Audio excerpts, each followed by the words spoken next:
With everything added up, that brings our grand total to...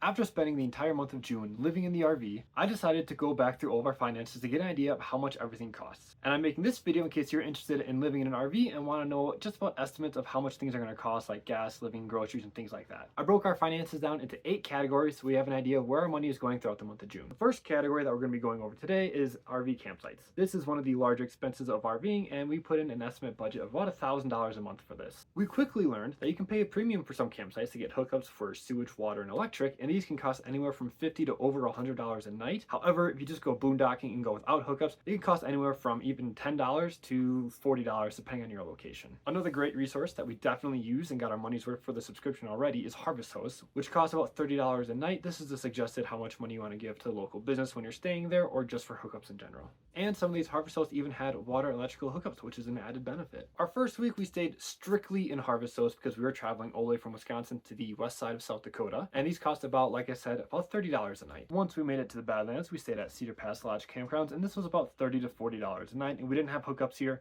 However, it was directly in the national park right next to the visitor center, so great location for the price. After the Badlands, we then traveled to Custer State Park, where we stayed at 2 different campgrounds. One was the Custer Horse Crazy Campground. This we had full hookups, and it was a very nice campground. They had laundry, they had showers, they had pretty much all the amenities you could need. This was a little more expensive. This was almost $60 a night. However, definitely worth it to empty our tanks to fill up with water and get ready for our next campground, which was Orville Campgrounds right down the road. This was a really cheap, really awesome campground. It didn't have any hookups, but it did have bathrooms, and it was only $24 a night. And they even have a first come, first served parking spot.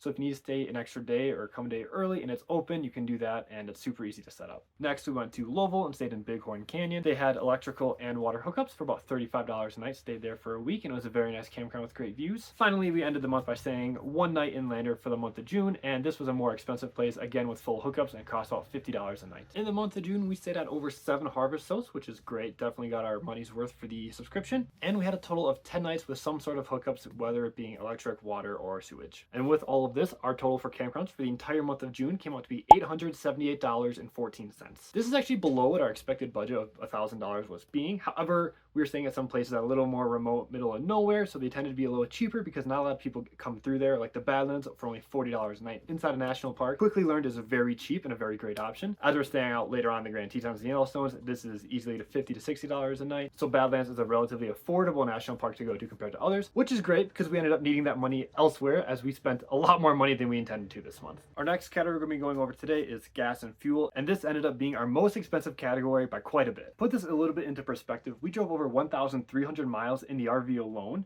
while pulling a car, and this is to get from Wisconsin to South Dakota so we could start going through our journeys. And most of that traveling was done in the first 10 days where we would travel for 2-3 hours, stop, travel for 2-3 hours and stop. So our mileage on the RV is going to be much higher in June than it is in other months because we need to get out to where we wanted to go first. On top of that, gas in certain locations like the Badlands is a lot more expensive than it was in Wisconsin. In Wisconsin, we're talking like anywhere from $3 to $3.30 a gallon, and in the Badlands, it was almost $4 a gallon everywhere we went. And this is a pretty common theme in some national parks because they're really remote, and we just didn't know this and weren't really expecting it. So every fill up in the RV was costing over $150, which was a little shocking to us. All of this brought our gas monthly bill to $1,257.73, which exceeded our budget of $1,000 by over $200.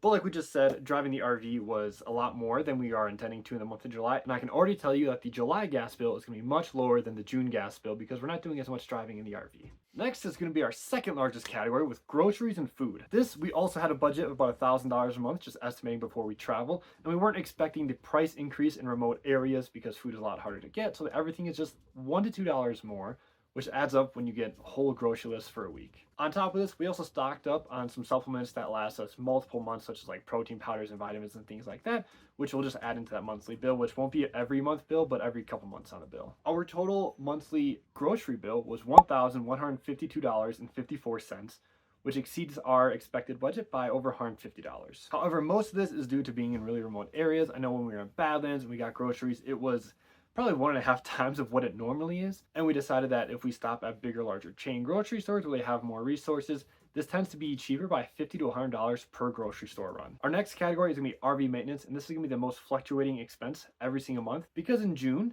we didn't have a whole lot of maintenance needed on the RV, just some parts here and there. But in July, we have well surpassed the budget already in June by over $200. But in June, we only needed a few parts. We needed like RV awning straps and the doghouse clamps that if you want to see how those install and what those are, I'll link a video here. Otherwise, there wasn't a whole lot that we needed to do with the RV in June, which was great for our wallets and very great for our stress. Our monthly bill for RV maintenance was only $64.26.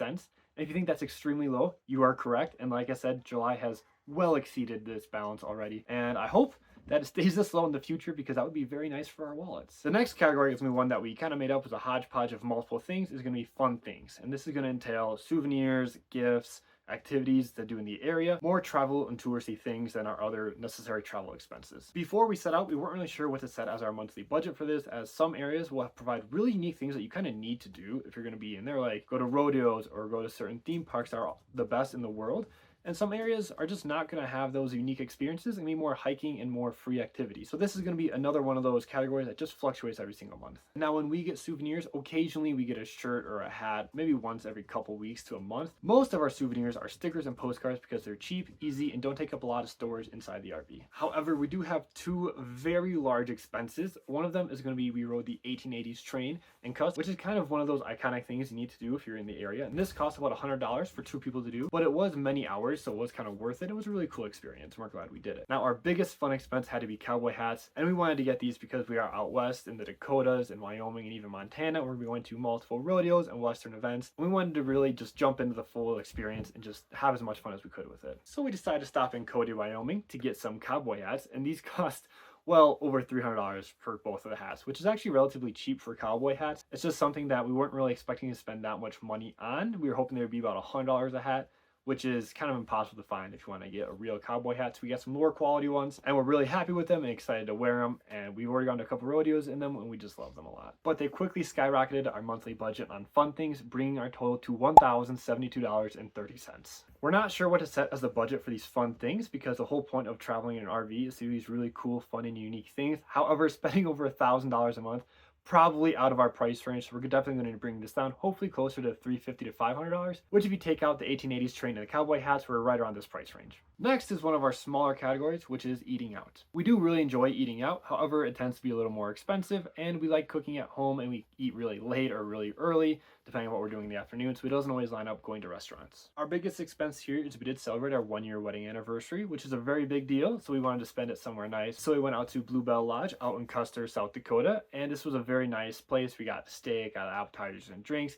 Very nice night, but ended up costing more than your average dinner to go out, which is okay, because if we only do this once a year, totally happy with it. And this brought our monthly total for eating out to only $307.93, which is pretty good considering we like to eat out, we really like food, but we've done pretty well with controlling ourselves around here to save money. The next category is going to be monthly subscriptions, and this is going to be the bills that you kind of need to pay in order to be RVing, so a lot of insurances, Wi-Fi, cell phones, things like that. Most of this bill is going to be the Starlink Wi-Fi monthly subscription. However, Starlink is definitely worth the $150 a month because we are able to get Wi-Fi wherever we are, which is great because we both need it to work. Otherwise, we wouldn't be able to afford doing any of these things. The next biggest bill in here is just vehicle and life insurance, which is just going to be expensive because of what we're doing. So can't really get around that. This brings our monthly total for subscriptions to $447.33.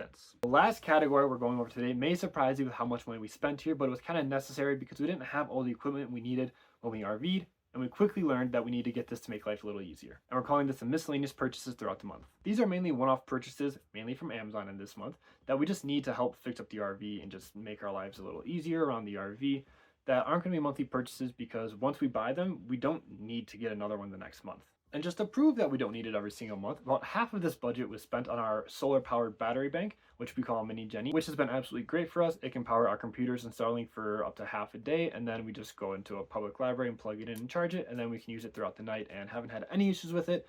I'll link it below. It's been great to us and definitely would recommend it. Some other smaller unique things that we needed that we're not going to be buying again because we just simply don't have the space to or the need to it are we got drying racks for dishes and clothes, we got some camping equipment, and then also some like personal hygiene equipment like hair trimmers and other things like that. Also, we put our monthly donations in this category because they didn't really fit anywhere else. In total, in the miscellaneous category, we spent $936.06, which is much higher than I would like it to be. However, can already tell you that in July, this is like a fraction of what we spent in June. With everything added up, that brings our grand total to $5,668.96. And if you think this is really high for 1 month of RV living, we would happily agree with you. We are looking to decrease this monumentally, and we think we can easily save $1 to $2 grand a month just not buying some of the bigger expenses like the generator and cowboy hats. Overall, some money saving tips that we think might be useful to you if you're going to be living in an RV or just want to take a trip in the future is going to be do all your shopping at one large place. It tends to be cheaper, and maybe do it online. A lot of times you get online discounts and codes that you don't get if you're in person. Also, staying at harvest hosts tend to be cheaper as they're only about $30 a night, and usually you get some kind of good or service, whether it be you go shopping at their local store or you go golfing at the golf course. So it might be a little more expensive than $30 a night, but usually get some form of entertainment or product out of it. And then some of the more obvious things is just not going out to eat quite as often. It will save maybe $100 to $200 a month there pretty easily, and maybe limiting the fun spending by a couple more $100 a month. Well, those are all the finances that we're going to be covering in today for the entire month of June.